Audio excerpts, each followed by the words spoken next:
All right, we are here with Bryan Bloodworth, who is works for my brain, Edward Edward Jones. Jones. Edward Jones, yes. Thanks so much for coming and being part of our class. You bet. It's good to be here. Excited to be part of the class and Capel ISD. I have one boy still in high school there and another one who's now at Texas Tech, who just graduated last year. Awesome. So as an Edward Jones advisor, how did you get into that position? What do you do? What is your job there?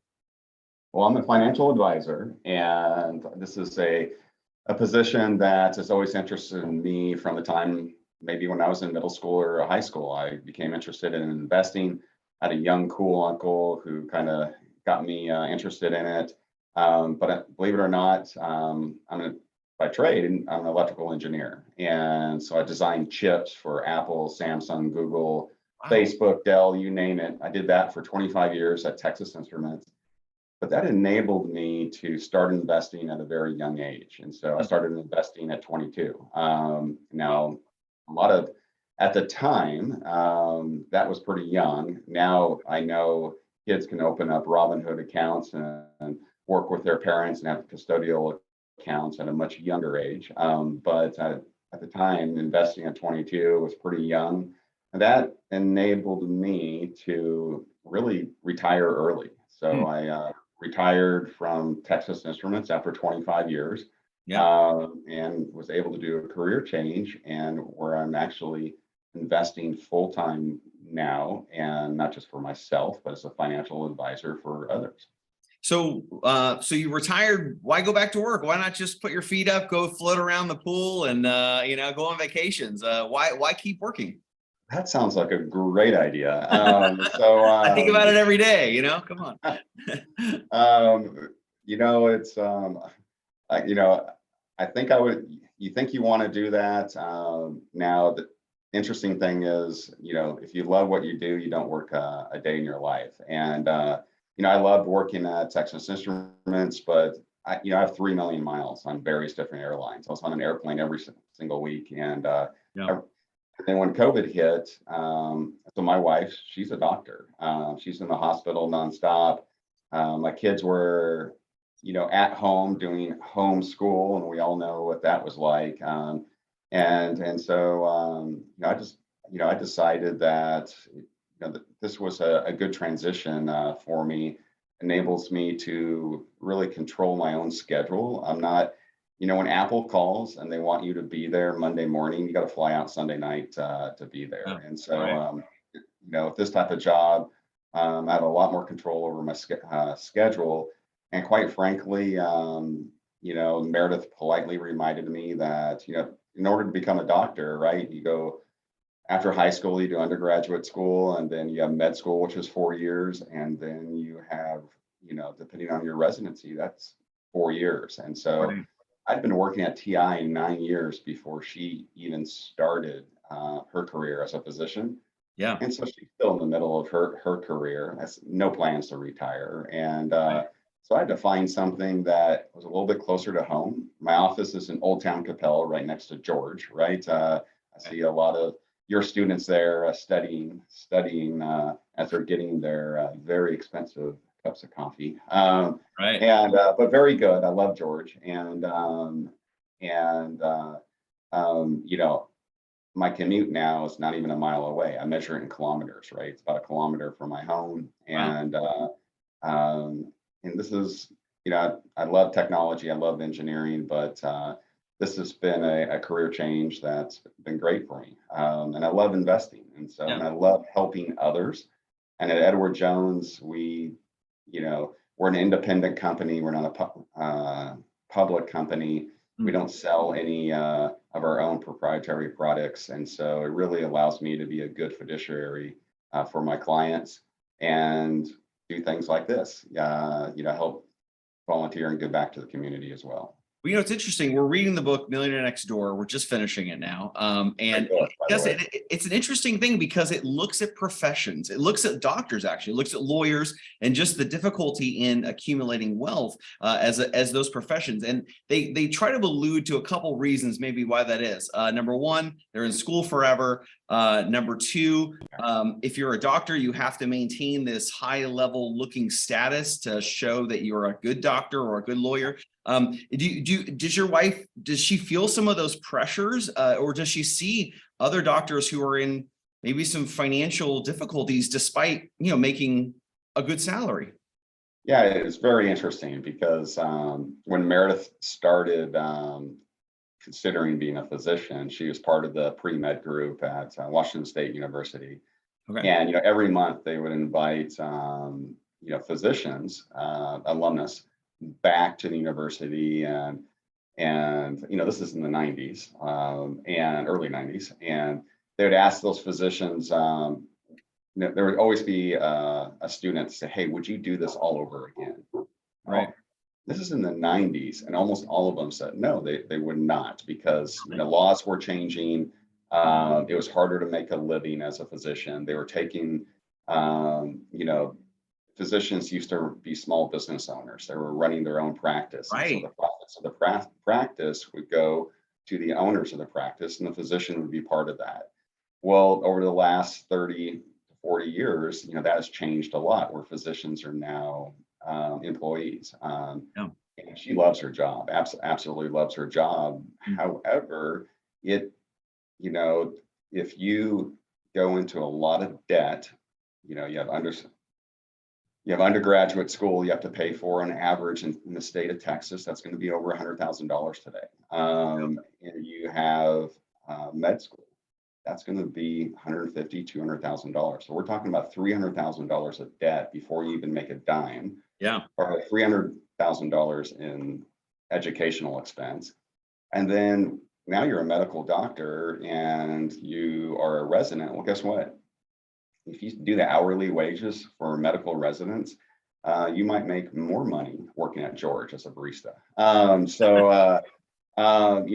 They work 70, 80 hours a week, maybe more in those residency training years. Yeah. And you're starting to pay back that medical school debt and undergraduate school debt. And it could be really hard to get ahead. And it's not just physicians, it's any profession. It's lawyers, dentists, it's vets. If you go to school for that long, you're going to accumulate a lot of debts, and paying that off can be very challenging. So I've got these 16, 17, 18-year-olds in my classroom, and they're on the verge of just, the world is their oyster. They're going to be going off to college soon. What kind of advice would you give them about potential debt during their college years that might set them behind when they get out of college to go try to invest and make a living? Well, I tell you, first and foremost, if you're going to continue your education out, hopefully you are, and hopefully you're going to go off to college. You are so lucky to live in the great state of Texas.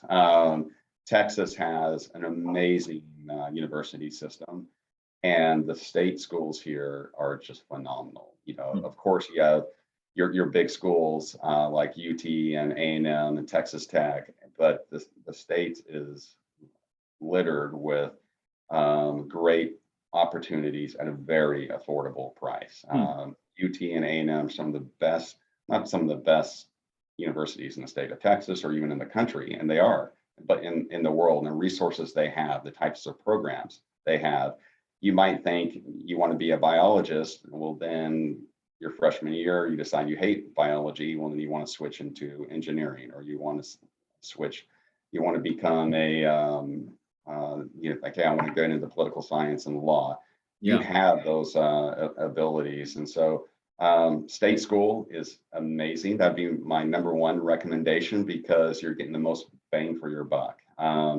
Now we talk bang for your buck, right? If you go to a private school and you major in something that maybe the income expectations are $50,000, $60,000 a year, right, but you're paying $50,000, $60,000, $70,000, $80,000, $90,000 a year. Yeah. to get your education, you might be $250,000 in debt, but now you're in a profession that's only making 60, Right. $70,000 a year. And so that it could be really hard to get ahead. And so when we talk about investing, it's not just like, hey, I'm going to go buy some stocks or some bonds. I'm going to go invest in something. You have to think about investing as investing in yourself as well, and Right. whether or not that's a good investment. Yeah. And so you want to pick a profession. I'm biased. I'm an engineer. I'm a scientist, right? Well, if you just Google top professions, top paying professions out of school, guess what? 8 out of 10 are going to be science and engineering. Yeah. And actually, it's pretty lucrative, right? I mean, if you're being an electrical engineer, mechanical engineer, civil engineer, computer engineer, a lot of these professions are paying after 4 years of college over $100,000 a year. Wow. And data scientists, it's big data. It's amazing. Yeah. I have some friends that are trying to hire undergraduate computer engineers, undergraduate data scientists, and they can't complete packages over $150,000 a year, and they're getting turned down at great Wow. companies like a TI or Lockheed, and they're going to SpaceX or they're going to Tesla down in Wow. Austin, Mm. and it's awesome. I love it, right? So you talk about bang for your buck. That's a lot of that's a maybe $100,000 investment in your education at a school like A&M or UT or Tech, but then it's you're getting that right away your first year. Now, if you go into a different major that maybe requires a graduate degree, if you Right. go into dentistry or law or something like that, it could take a long time to get your earnings up to a level where you're able to pay for your debt load from school, Yeah. and then have excess earnings to start saving for a house or for a nicer car or for retirement. And that's a lot to swallow. I know it's a lot to think about, but it's important to know, right? It's important to Yeah. look at, and not what you don't want to do is go through college and then realize, oh, geez, I have a degree where the top earning potential might be I can get paid more as a barista at Right. Starbucks, and then Right. I with better benefits than I Yep. could working in my profession. And so Right. you really want to have those honest conversations with yourself. Yeah. It's really um, I saw the other day at the QT here in Coppell, assistant managers start at 60 grand. I'm like, are you kidding me? Like teachers here are starting at that. So it's like, it's an interesting look at like, oh my goodness. And no offense to QT, great place, great, whatever. But, and we get summers off. My wife was reminding me, you get summers off, you get some days off. That's all great. Get some good benefits. But it's interesting because I remember my economics professor talking to us about that. Like, you're sitting here and you're losing the ability to make money. You better be, when you graduate, be able to make far more, than otherwise. But let's say, for instance, I have that 17, 18-year-old, they go through college, they do a great job. They've got minimal student debt. Let's say it's less than $5,000. They haven't taken out a credit card. They haven't gotten in a bad financial situation there. They haven't, they still got their junker car, but it's getting them to work and back. It's just fine. It's all paid off, no car loans. And they start their first job at, let's say, 100K. What would you say would be their investment strategy from there on out? Should they immediately start contributing to a 401k, or should they buy a house, or what would you say would be what should they do next? I love how you frame that they have no debt. And you're reading The Millionaire Next Door, and I just wanted Right. to show you my keys here. These are keys to a Toyota. It's still a key. It's not a push button, right? And so now let me tell you, I could have afforded, I could have bought a Bugatti, I could have bought a Ferrari 20 years ago, but Yeah. instead I drive Toyotas until the wheels fall off on. And 'cause Amen. I put that money, a car is a car. When you're in high school, it's great. But then instead of buying a fancy car that's going to depreciate in value and be worth less than what you paid for it in 5 years. Right. I'm going to put that into the market where maybe in 5 years it could even be double. Right. On average, S&P 500 is going up 9% a year. You're talking about doubling your money about every 7 to 8 years. It's Right. pretty amazing. So what I think the important investment strategies for anybody coming out of school, or if they're just getting started, is, again, we live in the United States. It's an amazing country. It's an amazing place. And the IRS, the tax laws enable us to invest in instruments like a 401k or a Roth IRA or a Roth 401k.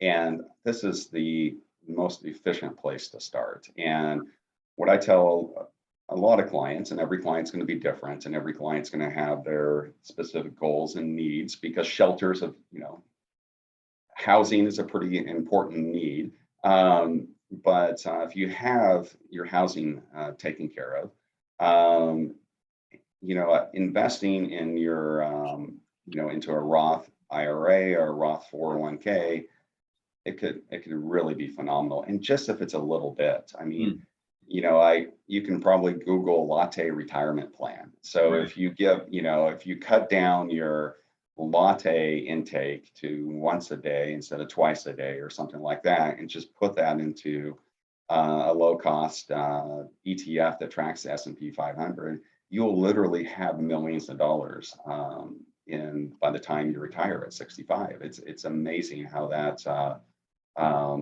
compounds. And look at that. So my advice to kids is, or not, it's not the kids, is my advice is to your parents as well. Never have credit card debt. Right. There's good debt and bad debt. Buying a home, that's great debt. That's debt. That's leverage debt. It's low risk debt. Buying a home, that's great.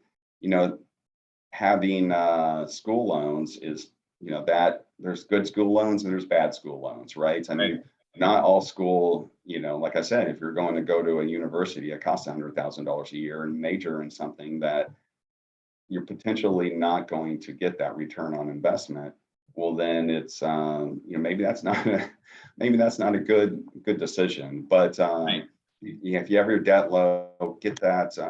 First, you start trying to max out your what we call qualified money. So this is money in a retirement plan, your 401k, your 403b, 457, Roth IRAs and Roth 401ks. Trying to max that out. And by the way, that's hard to max out.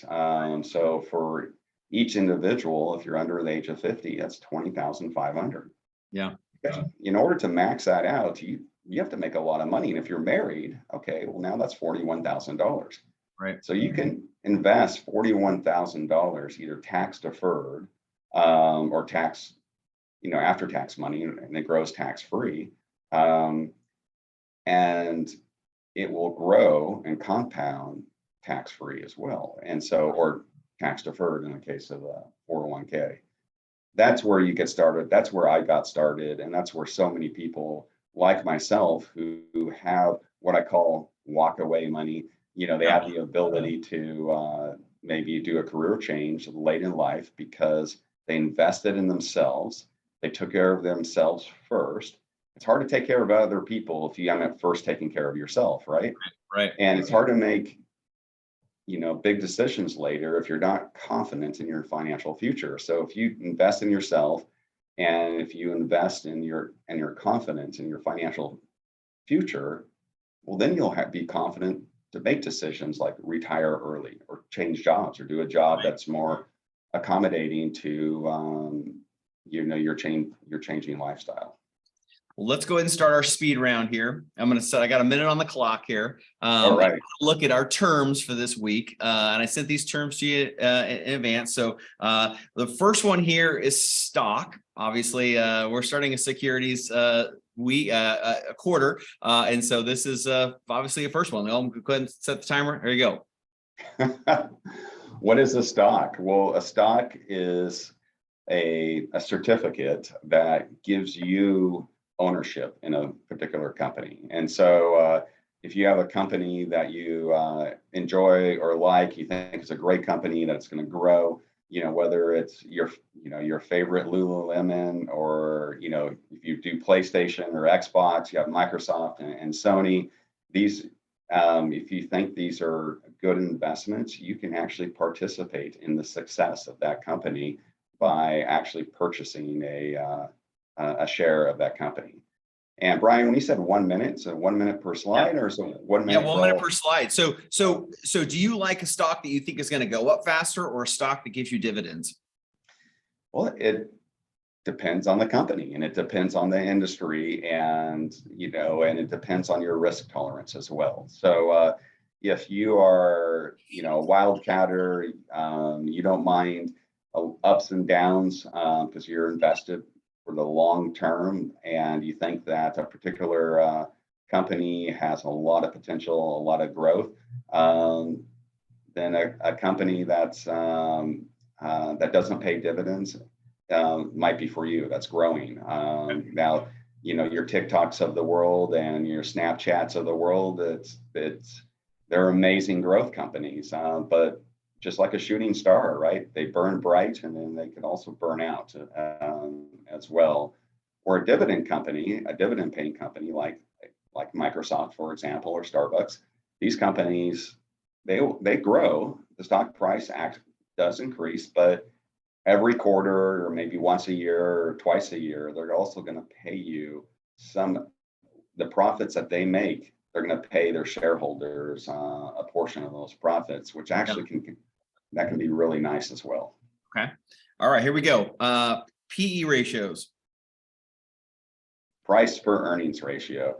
And so a lot of investors look at this, first and foremost, just to see the gauge the health of the company. Is the company's stock price divided by the earnings it is making, and earnings per share? And if it's not making a profit, it's zero, right? And so the PE ratio is infinite. And you think, well, geez, I don't want to invest in a company that's not earning any money, earning any profit. Well, that's your growth companies, right? And they're taking all their earnings, and instead of giving that back to the owners of the company, the shareholders of the company, they're investing that money back into building, like Amazon. They just built a whole bunch of new factories during the pandemic. And so they're taking that, they're hiring more people, they're increasing their sales staff because they're trying to grow their revenue. So their earnings might, quite frankly, be very low because they're growth companies. They're investing back into growing the company. On the flip side, Coca-Cola, Pepsi, Walmart, Lowe's, Home Depot, these are companies, well-established companies. They're not necessarily, Home Depot and Lowe's, they're not trying to build more stores across the country. They're trying to run their stores very efficiently, and any earnings they get back, they're taking a portion of those earnings and they're giving them back to the shareholders in cash dividends or stock buybacks, which we're going to talk about. Great, we'll get to dollar cost averaging. Here we go. 1 minute. This is my favorite type of investing, especially when you're starting investing and you're earning money.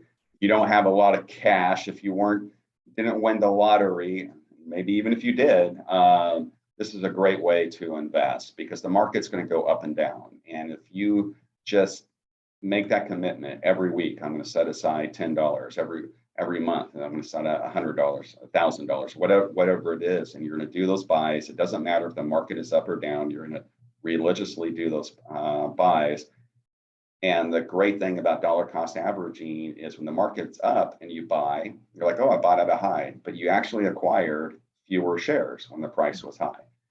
When the market drops low and you buy, we're like, hey, okay, obviously you bought low, that's great. Well, the other reason is it's great, okay, the price was lower, you get more shares of that company or of that ETF or mutual fund, and you're acquiring more shares at a lower price. So on average, over time, if you do that over a year, 5 years, 20 years, on average, you're acquiring more shares and an average lower price. And it's a great way to invest. Especially nowadays with the market going down, you got to keep preaching that to people as well. All right, stock buybacks, 1 minute. Here we go. All right, stock buybacks. So this is a strategy highly criticized by analysts, by the way. And this is a strategy that if a growth company starts buying back its own stock, it'll give analysts and economists like, what's going on? The management team here doesn't know what to do with their money, and they don't want to give it back to shareholders. And so they are buying back their own stock, reducing the number of shares outstanding. And they're not investing it in the company because they don't have a good investment plan. They don't know how to grow their company. So if you're a growth company, you don't want to see a company purchase its shares back. Now, if you're Home Depot or Lowe's and you're not necessarily trying to invest in new stores, then buying back your own stock, reducing the number of shares outstanding, can help make your earnings look better. So your price per earnings ratio looks better. You look like a more valuable investment. The dividends per share, the earnings per share looks better. So there are lots of reasons to buy back your stock. But if you're a small growing company, then that can also be a red flag for growth investors as well. Okay, stock splits. Yeah, stock splits are I'm sure, Brian, you've told your students this. It's really meaningless. Berkshire Hathaway has never split, right? The share price is, well, I'm not sure what it is now, but it's at the beginning of the year, it was over $400,000 per share to buy a single share. And so this is really an emotional thing for investors. Most retail investors like to see a stock price between $10 a share and $100 a share. If it's under $10 a share, retail investors think, oh, geez, that company must be stressed. That company must be under duress. And if it's over $100 a share, they think, oh, that company's too expensive to own. So, but essentially, you take a piece of pizza, and Berkshire Hathaway, Warren Buffett's company, is like one big. That piece of pizza is just one big pie. It's not been divided at all. Or in our case of Google and Tesla that just went through buybacks, you're just dividing the same piece of pizza into more pieces. That's it. Okay, so let's look at common versus preferred stocks. Common and preferred stocks. So common stocks, these are the types of securities that most individual investors are going to own. Now, the nice thing about with common stocks, you actually get a vote on issues that are facing the company, like in the board of directors. Now, the difference with preferred stocks, your dividends are guaranteed, and that if you're retired and you no longer are earning a wage, having guaranteed dividend payments can really mean a lot. And also, preferred stocks give you the opportunity to convert your shares at a later time as well. But preferred stockholders do not have voting rights, and so it's a way. Now, for individual investors, your vote, it's hard to see how your vote counts, but for large institutional organizations, investors, it does matter. All right, last one here, dividends. I love dividends. I do too. I really love dividends, and I really love dividends this year. Dividend companies are companies that pay dividends generally are healthy companies. And there's, I have a piece out there. If you look at the S&P 500 as a whole, and you look at companies that have never paid a dividend, they have dramatically underperformed the S&P 500, the stock market. Companies that pay a dividend, in general, perform with the market. Companies that have always paid a dividend basically track the S&P 500 exactly. Now, companies that not just pay a dividend, but have a history of increasing their dividends every year. If you do that for 25 years or more, you're considered an aristocrat. These companies have dramatically outperformed the dividend. So all a dividend is the company sharing its profits back with the shareholders. And so they declare them usually quarterly, half yearly, or annually. And for every share of stock you own, you might get 50 cents a share, $1 a share, $1.50 a share. And that can really supplement your income or your investment strategy by reinvesting those dividends into that same stock. Well, Bryan, man, I appreciate your time today. You've been fantastic. Thanks so much for coming in. All right, well, go Cowboys, and thanks, Bryan. Love doing this. Have me back anytime. Okay. All right.